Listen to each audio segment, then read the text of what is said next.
Buenos días, estimados estudiantes. ¿Me confirman el audio y si logran visualizar mi pantalla, por favor? Buenos días, Jenny, Gisela, Guadalupe, Ruth, Walter. Sí se logra visualizar mi pantalla, ¿verdad? Muy bien.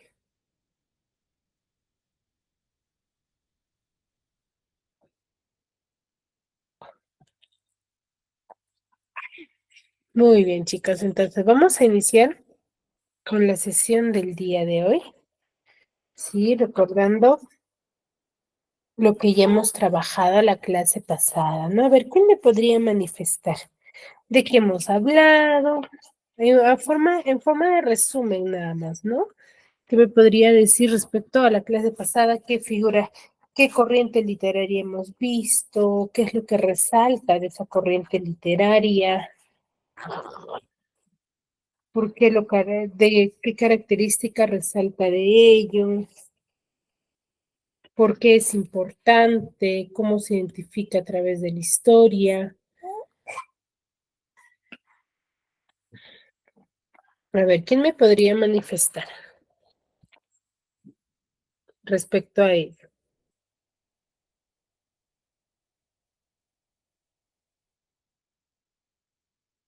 Jenny, Gisela, Guadalupe, Ruth.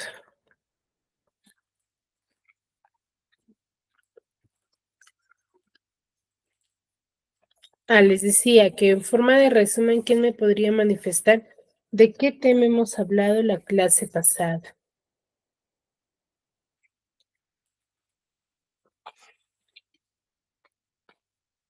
¿Qué movimiento literario hemos visto? ¿Por qué se caracteriza? ¿Quién es el máximo representante? ¿Qué obra literaria marca la época o se habla?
Muy bien, Guadalupe me dice del romanticismo de Alemania e Inglaterra. Muy bien. ¿Qué dijimos respecto al romanticismo? ¿En qué se enfoca dicho movimiento literario?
Muy bien, estaba asociado a la libertad, ¿no? A esa expresión. Pero en cuanto a la libertad, ¿en qué sentido? Porque el romanticismo, claro está, se centra en la libertad, pero ¿en qué tipo de libertad? ¿Cómo lo manifestaba?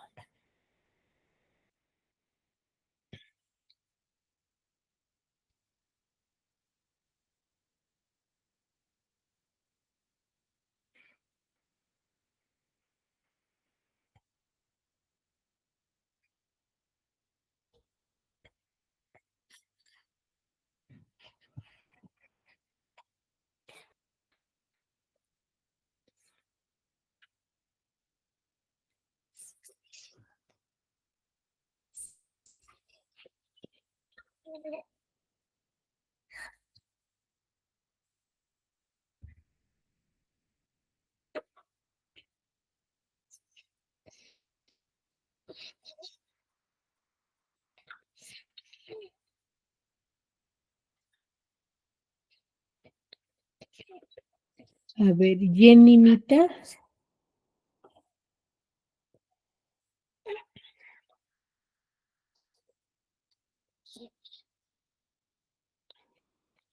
Jenny Mita, ¿me escuchas?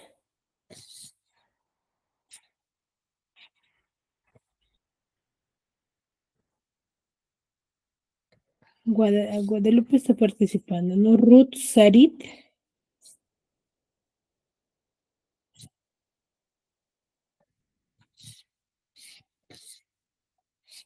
Ruth,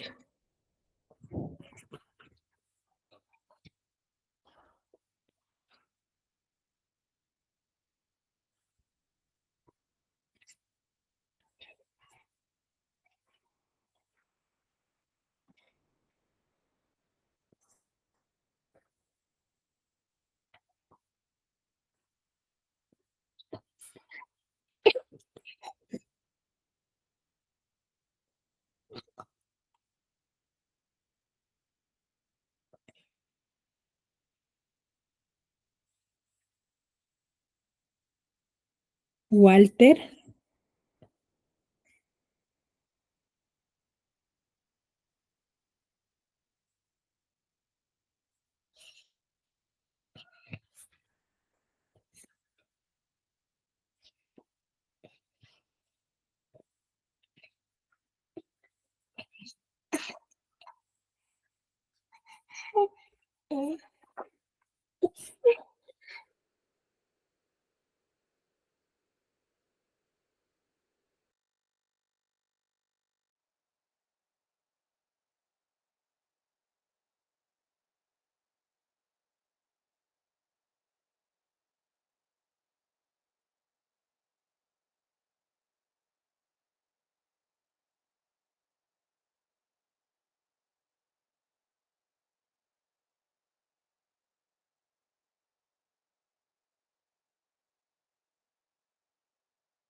muy bien, Guadalupe, ¿no? Le hacían culto, dice, a la libertad, aspiraban también a un mundo superior. Muy bien. A ver, chicos, recuerden que la participación es fundamental para, ¿sí?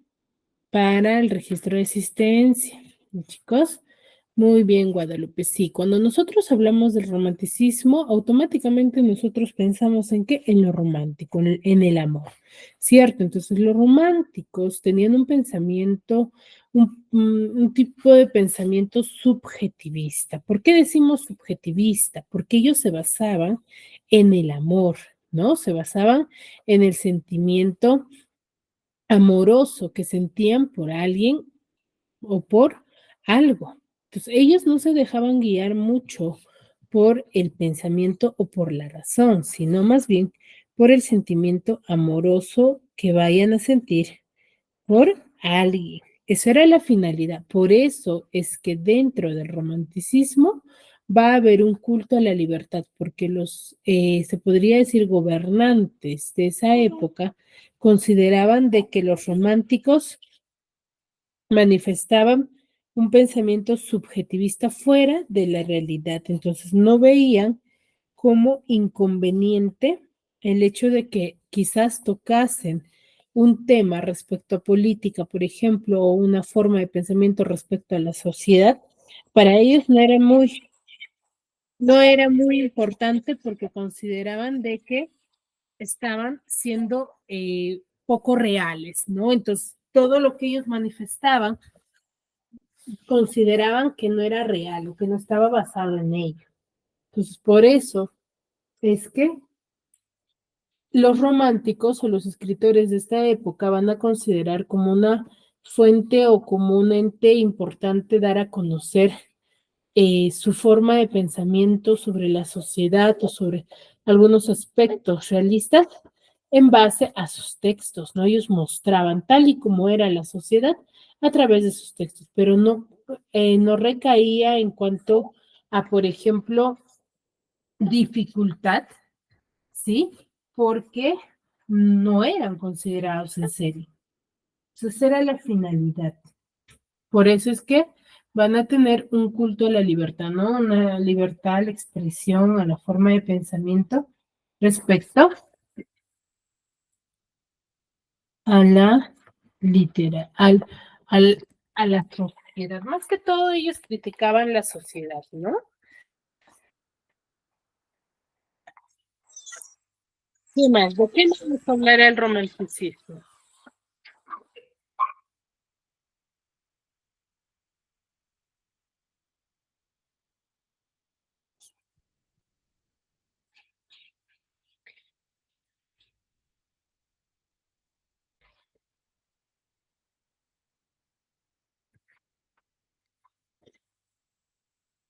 ¿Qué representantes tendremos? En el romanticismo vamos a tener a muchos representantes, ¿sí? Como José de Espronceda, Duque de Rivas, o famoso Don Álvaro, José Zorrilla, Don Juan Tenorio o Gustavo Adolfo Bécquer, ¿no? Con sus famosas rimas y leyendas. A Gustavo Adolfo Bécquer se le conocía como el Cisne de Andalucía, ¿no? Él es hijo y hermano de pintores, el cual queda huérfano a los 10 años y va a vivir su infancia y su adolescencia en Sevilla, España, ¿no? Él estudia humanidades y pinturas y en 1854 él se muda a Madrid, ¿no? En el cual va a hacer grandes o va a dar a conocer diferentes obras literarias, ¿sí? Considerado como el segundo poeta amoroso español. Él va a dominar tanto la prosa como el verso. ¿Qué quiere decir tanto la narrativa como la poesía? Y en sus poemas se va a reflejar el desamor y el desengaño, ¿no? Él crea en la prosa ambientes fantásticos que van a estar envueltos en una atmósfera sobrenatural, ¿no? Exagerada, se podría decir, ¿no? Dentro de sus obras tenemos a rimas, leyendas, cartas desde Misel, historia de los templos de España, por ejemplo, ¿no? Él es conocido por sus rimas y leyendas que ha escrito. En sus leyendas van a estar escritas en prosa, o mejor dicho, en narrativa, y la mayoría van a estar ambientadas en el contexto medieval en el cual él se encontraba, ¿no? Y van a tener un dominio del lenguaje narrativo, ¿no? Y sus temas van a ser muy amorosos y fantásticos, ¿no? Bastantes subjetivistas, se podría decir, ¿no? Y se va a mostrar una habilidad para utilizar elementos fantásticos y misteriosos de la época. Sí, esa va a ser su finalidad.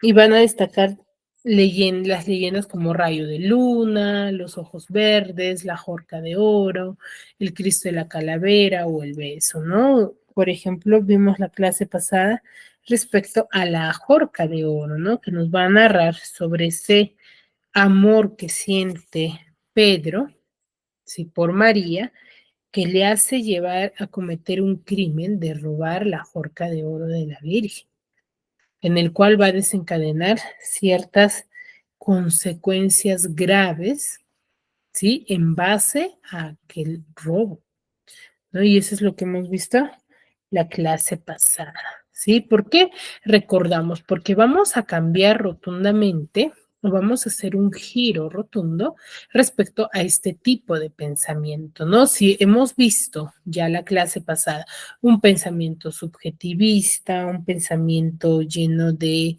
misterios, bastante fantasía, vamos a ver el día de hoy un pensamiento basado o acciones basados en la razón, que es el famoso realismo, ¿ya?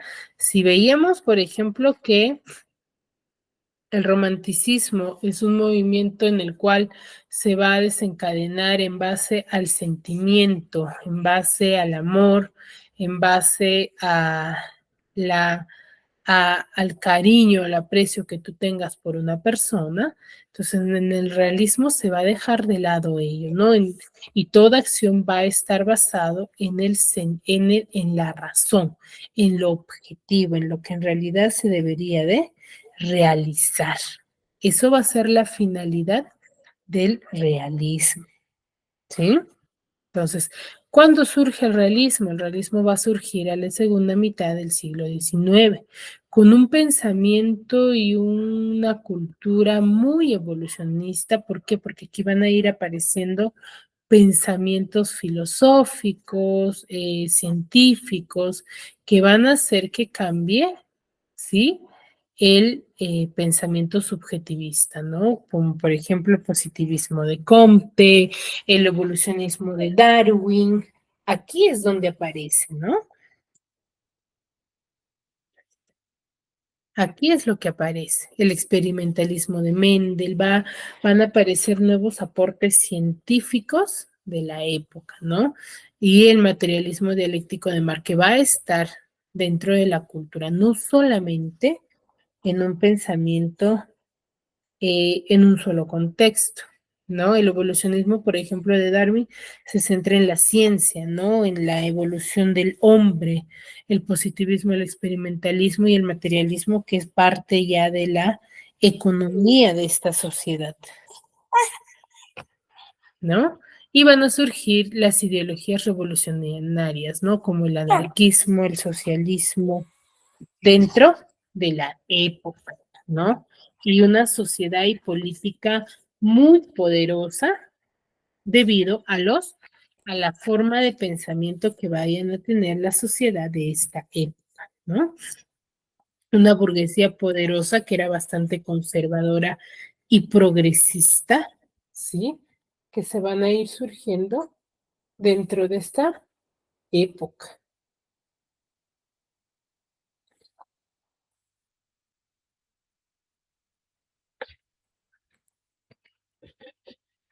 Aquí en sí va a haber se podría decir, muchos inconvenientes en cuanto a la sociedad, en cuanto a la política, ¿sí? O cómo es que se gobernaba durante esta época. Entonces, la sociedad va a estar en contra de ellos, ¿no? Aunque va a haber diferentes tipos de escritores, ¿no? Escritores que van a formar parte de esa sociedad explotadora, pobladores que van a estar en contra, a favor y que escriban para ellos, ¿no? Por ejemplo, aquí va a haber gobiernos absolutistas conservadores. En 1864, por ejemplo, se da la primera internacional de trabajadores con las revoluciones francesas, ¿no? Del año 89 hasta el año 1848 de la época, ¿no? ¿Qué antecedentes tienen dichos movimientos? El folletín, la picaresca, el costumbrismo y la fotografía por parte de los antecedentes de la época, ¿no? Que va a marcar mucho la época y va a tener ciertas características en sus nuevos escritos, ¿no? De esta forma va a ir evolucionando, se van a ir caracterizando. La literatura. Aquí vemos una investigación de 1897 de Joaquín Sorolla, ¿no?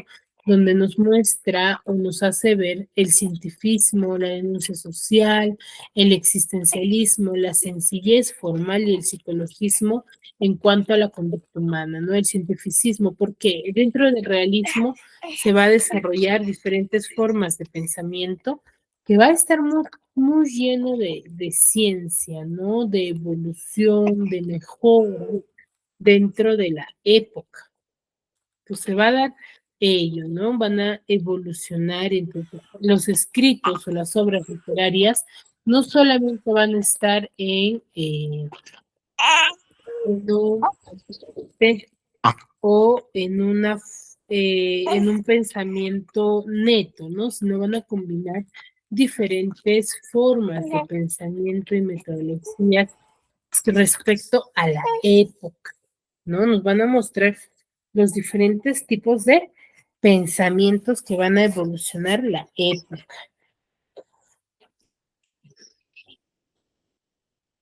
¿sí? Pues eso va a formar parte de una de las características, ¿no? La denuncia social, ¿cierto? En cuanto a la forma de sociedad o a la forma de que van a tener los escritores de esta época, ¿no?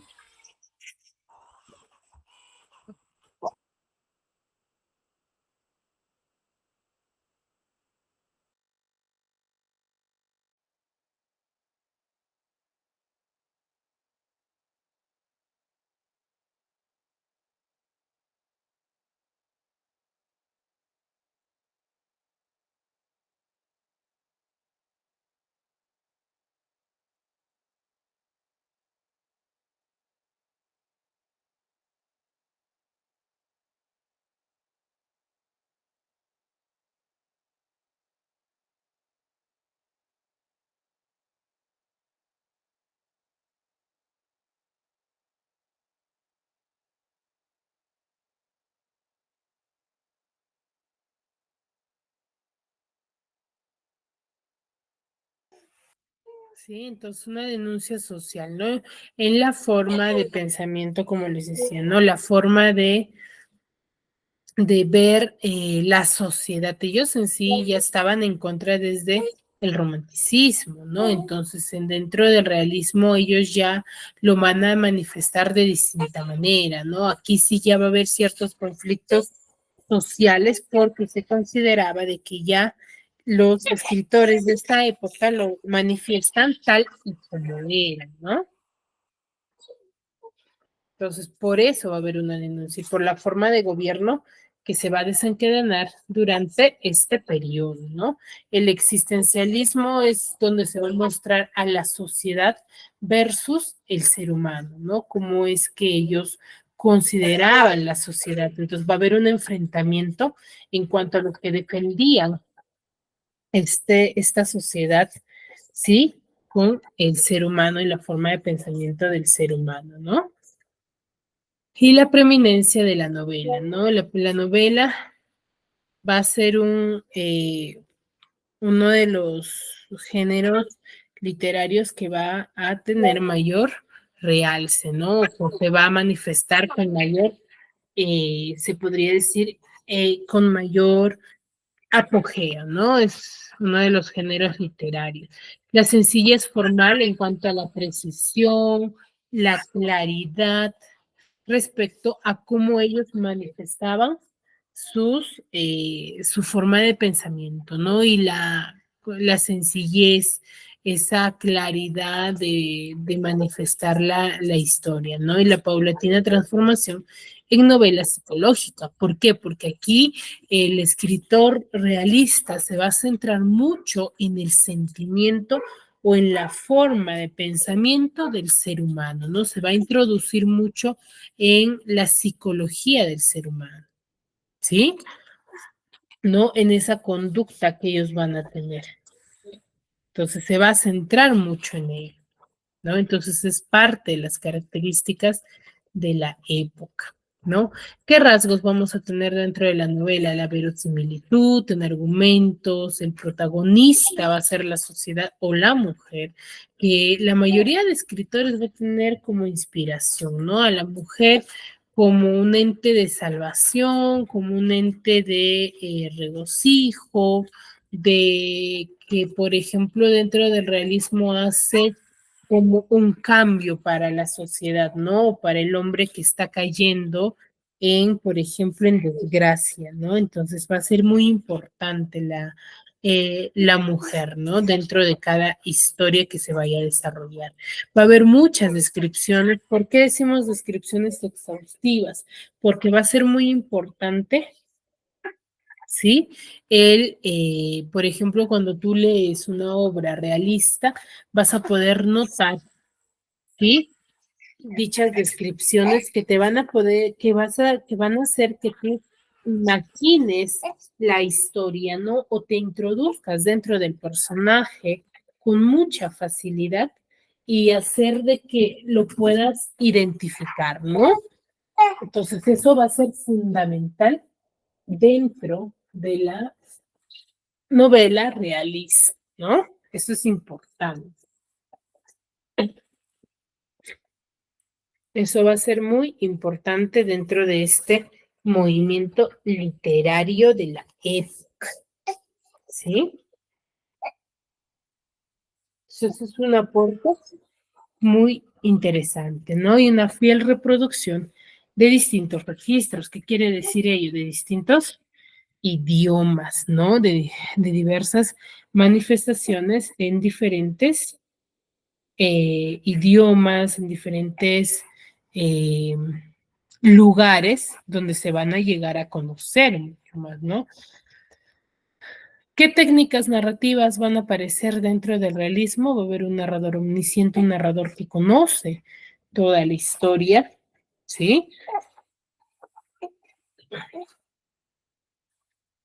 También se va a dar a conocer una forma de pensamiento que va a estar caracterizado por la lucha contra las normas, ¿no? Contra estas normas revolucionarias que van a marcar la época, ¿no? Que marcan la época dentro de esta etapa. Va a ser muy importante, por ejemplo, ella.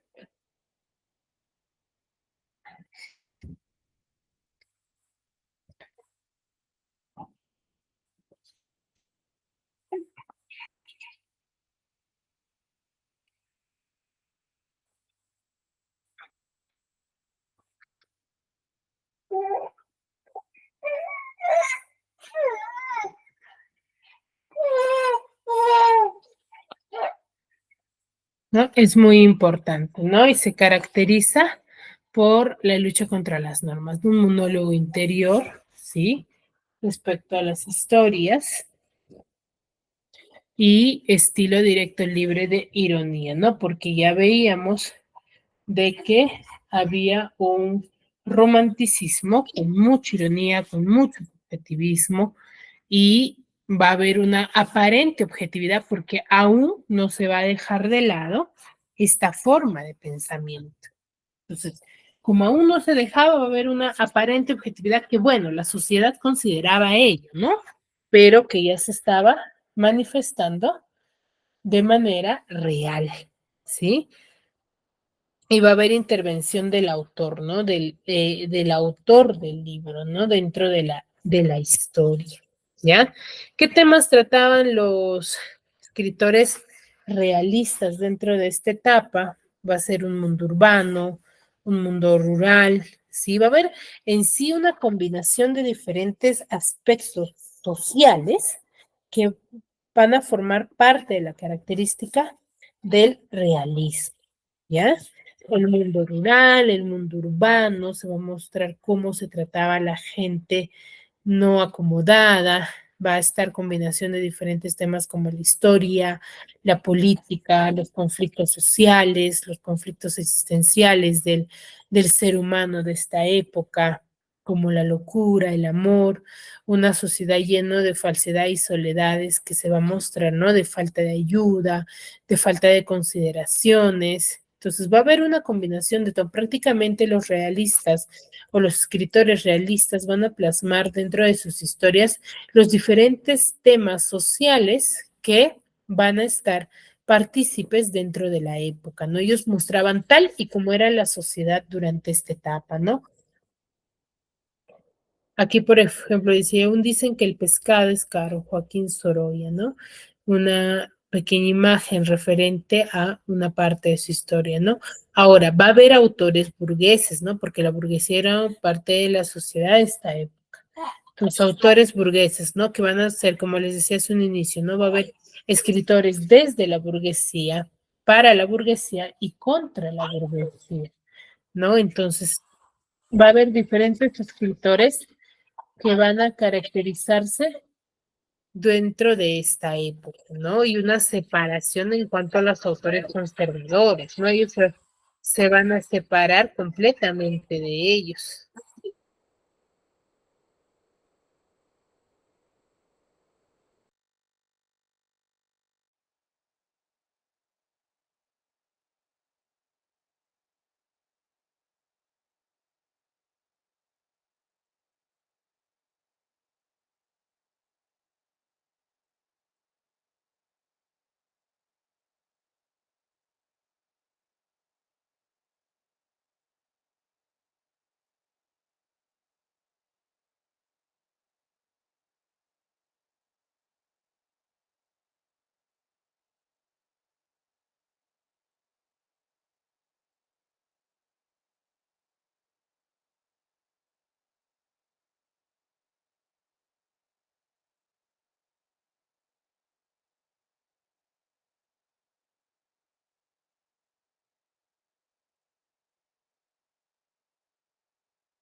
Sí, entonces va a haber diferentes tipos de escritores que lo van.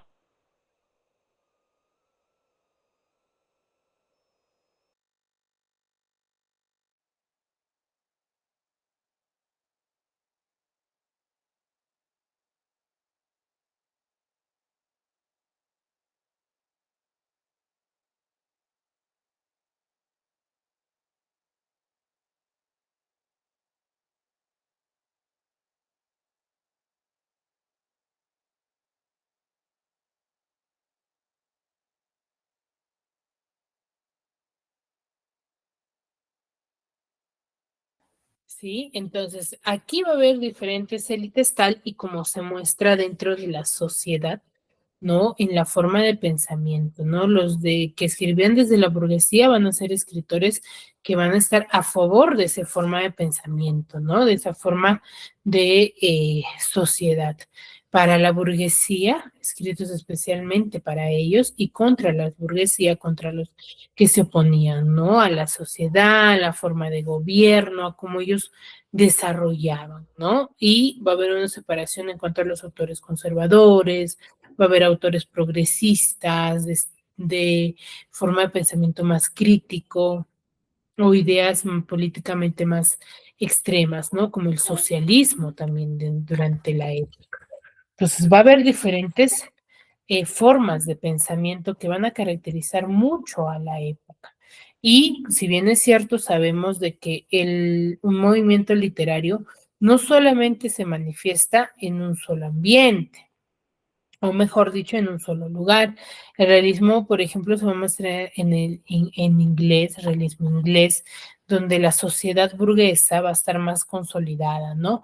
Por la revolución industrial, ¿no? Que va a tener la mayor proyección del realismo. Recuerden que cada guerra, cada enfrentamiento va a traer avances durante la época, ¿no? Y aquí va a estar lleno de optimismo, de complacencia, típicos del periodo victoriano inglés que se desarrollaba en esta época. Aquí tenemos autores como Dickens, Oscar Wilde, William Thackeray, Wilkie Collins y las hermanas Bronte, ¿no? Charles Dickens, por ejemplo, él nos va a mostrar a la mayoría de sus personajes dentro de su historia son personajes infantiles, ¿no? En el cual va a estar lleno de humor porque él hacía una crítica al cómo trataban al niño, a los infantes de esta época, ¿no?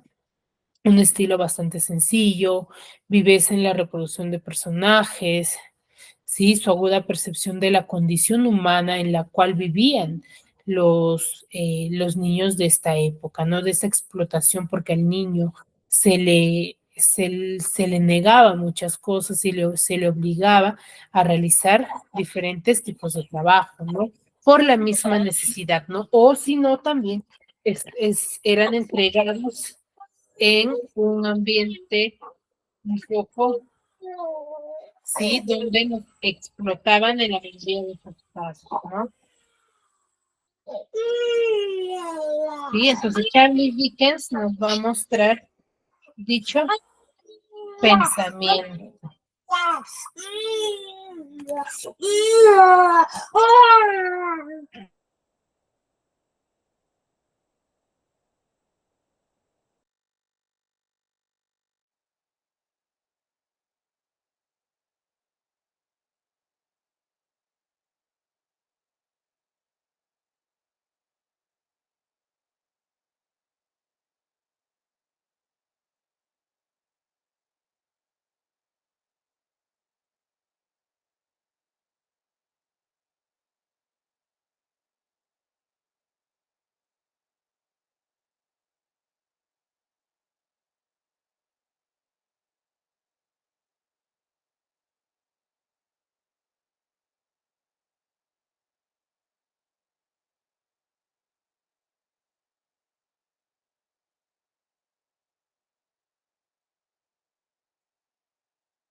Sí, entonces Charles Dickens es uno de los grandes personajes que nos muestra al niño tal y como se desarrollaba en esta época, ¿no? Robert Louis Stevenson ya es otro escritor donde nos va a narrar las aventuras salvajes, ¿no? De la parte de la selva, ¿no? Aquí también él va a mostrar sus historias dentro de las zonas marginadas, o mejor dicho, narra sus historias de las zonas marginadas de Asia o América, ¿no? Donde sus protagonistas también va a ser el niño, ¿no? Cómo era su situación desgarradora de los niños de esta época, ¿no? Aquí tenemos la isla del tesoro y el extraño caso del doctor Jekyll, ¿no? Y Oscar Wilde, ¿no? Que nos muestra, sí, esta psicología culta del ser humano y la locura con el amor que se va a desencadenar ciertos sucesos fatales en base a la forma de pensamiento, a la forma como el ser humano vivía en esta época, ¿no? El retrato de Dorian Gray es una obra sumamente interesante, bastante llamativa, que al momento de tú leerlo te cautiva desde el inicio, ¿no? Aquí nos va a narrar la degeneración y inmoralidad de Dorian porque era un chico que al ser dibujado por uno de sus amigos, él se queda enamorado, encandilado del retrato que le hizo su amigo. Entonces él decide realizar un pacto y concede que el retrato siempre sea el que envejezca, sea el que tenga los cambios, ¿sí? Físicos de Dorian, mientras que Dorian, ser humano, siempre mantuviera la juventud, la belleza, ¿no? Él era la primera vez, pareciera que se había visto a través de un retrato y se quedó muy enamorado de su retrato y de la belleza que poseía, ¿no? Entonces él así deshacía diferentes crímenes en el cual, sí, su rostro iba cambiando, pero el rostro de él en persona no cambiaba, el que cambiaba era el retrato, hasta que un día, sí, él va a ya la tela, ¿sí? No va a soportar los diferentes cambios que va a tener y al observar va a ver de que ha cambiado rotundamente y que se ha convertido en un monstruo, ¿no? Pero el retrato, más no él. Entonces él decide deshacerse de su retrato, pero al deshacerse de su retrato se mata a sí mismo, ¿no? Entonces él muere. El retrato vuelve a la forma natural y de cual como lo habían pintado en un inicio y todos los cambios que se realiza se muestra dentro del cuerpo fallecido de Dorian, ¿no? Entonces esto aquí la conciencia de su adolescencia, ¿sí? O mejor dicho, los crímenes o desastres que él hizo se fue reflejado directamente al cuerpo, ¿no? Y el retrato se podría decir, muy extraño, vuelve a tal y como había sido pintado. Es una obra sumamente llamativa, ¿no? Otros representantes tenemos a William Thackeray, Wilkie Collins, los hermanos Bronte, ¿no? Que cada uno de ellos van a hacer una visión crítica, ¿no? Respecto a una sociedad. Luego tenemos el realismo norteamericano con Mark Twain y los hermanos Melville, ¿no? Mark Twain, por ejemplo, muestra una obra muy sencilla y humorística donde va a plasmar su experiencia vital, ¿no? Y los hermanos Melville, que va a ser historias marineras, ¿no? Y el realismo francés con Henry Bailey y Stendhal, o el famoso Stendhal, ¿no? Que él es un romántico en perpetuo conflicto con la ruin sociedad, ¿no? Que, mejor dicho, en oposición a la sociedad. Aquí tenemos sus dos grandes obras, como es El Rojo y el Negro y La Cartuja de Parma, ¿no? El Rojo y el Negro es una obra trascendental que narra el fallido intento de ascenso social, ¿no? Y de conquista de la felicidad por parte de un plebeyo, ¿no?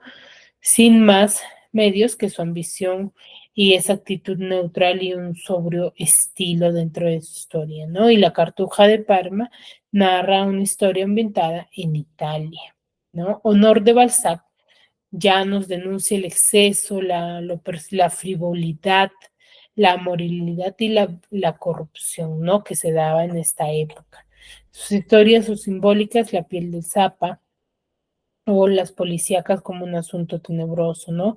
Y grandes novelas realistas, ¿no? Una de sus grandes novelas es Papá Goriot y Gustavo Flaubert, ¿no?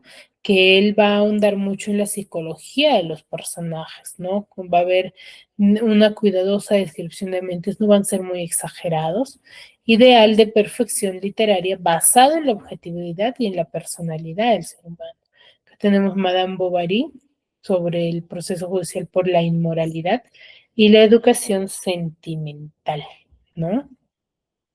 Y el realismo ruso, donde ya va a ser ya una manifestación tardía, ¿sí? A la forma de pensamiento europeo, pero de mucha calidad, ¿no? Aquí va a haber una complejidad de una sociedad sometida al despotismo y una denuncia de la miseria de sus campesinos, ¿no? Alejada de las revoluciones industriales y políticas de Francia.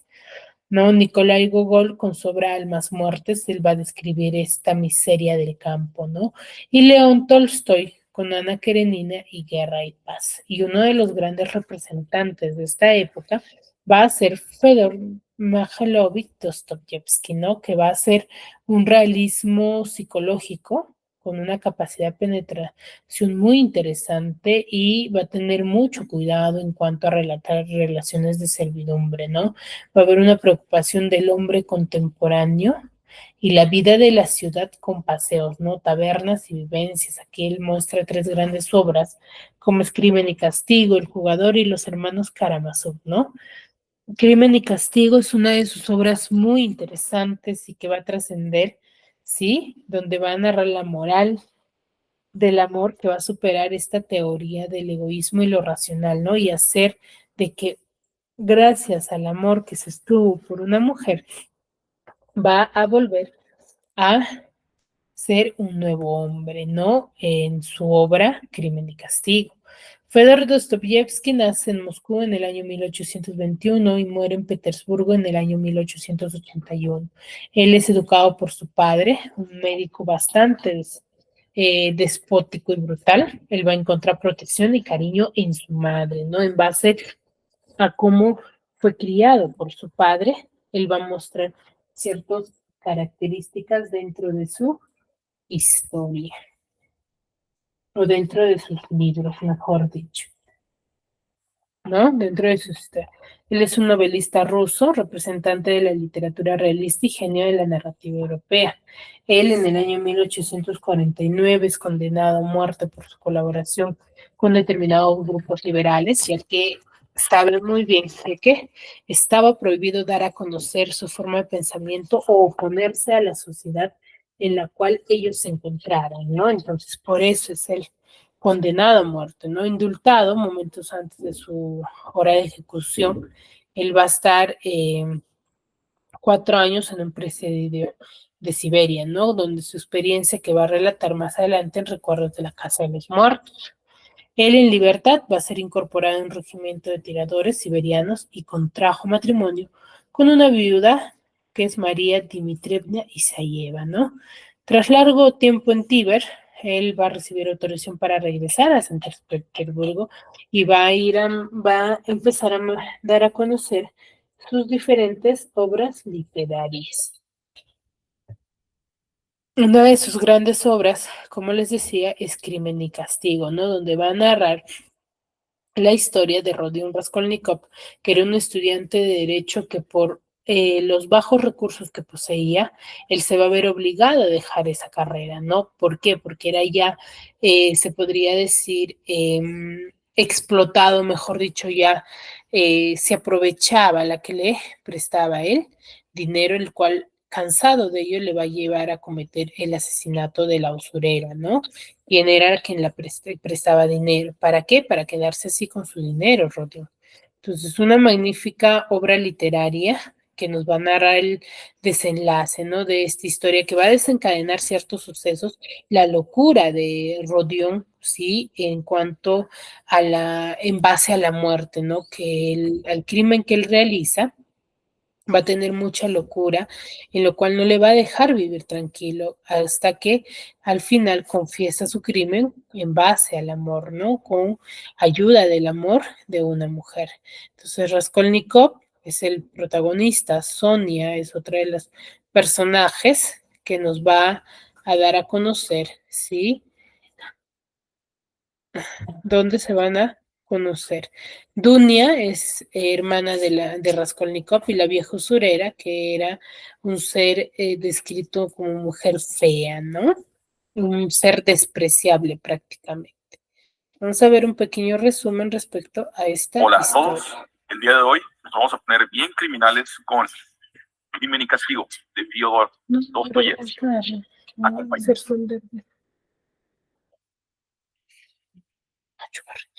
La historia comienza con uno de los personajes literarios más polémicos de la vida. Este es Raskolnikov, pero a él le gusta que le digan Rodia.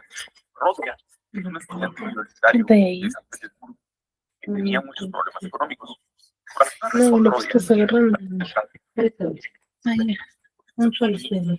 ¿Qué vas a comprar más? Yo ya no tengo 8 más.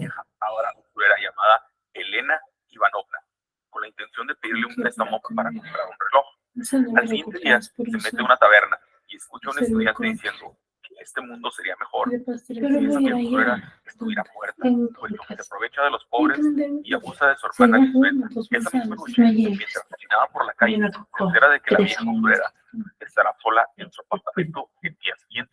Ese día sale de su casa, toma un hacha, va a la casa de la vieja usurera y ¡pum! Que la mata a sangre fría.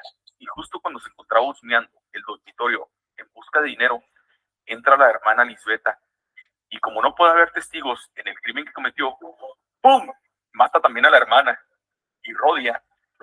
antes que llegue la policía. Pasan varios días y Raskolnikov vive agobiado con delirio de persecución y pesadillas a causa de su crimen.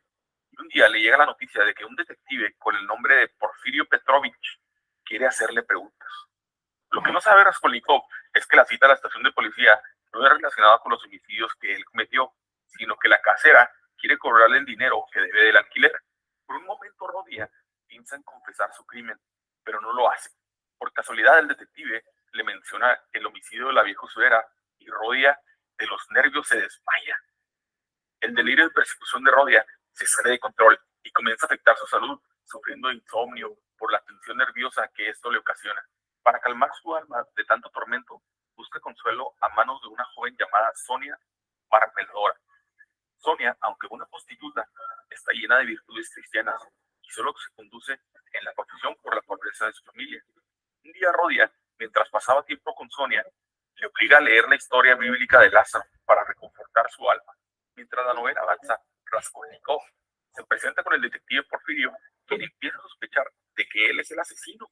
Llega a esta conclusión tan solo viendo sus reacciones psicológicas, pero no tiene pruebas contundentes para culparlo. Conforme pasa el tiempo, Porfirio se vuelve cada día más seguro de su culpabilidad hasta que le pide que confiese su crimen, prometiéndole que de confesar su crimen, su condena se vería considerablemente aligerada.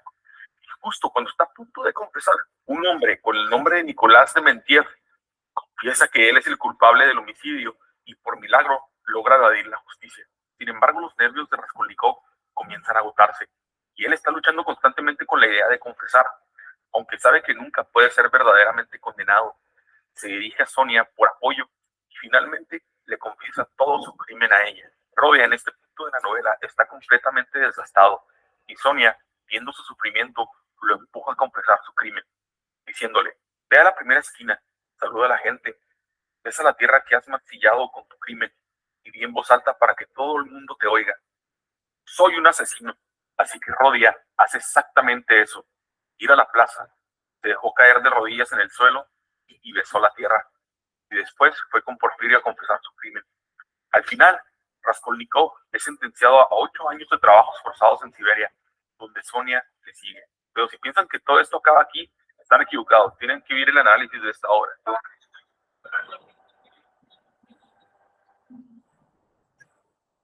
A pesar de su título, la novela no hace mucho caso del crimen y castigo oficial, sino de la lucha interna que vive Raskolnikov.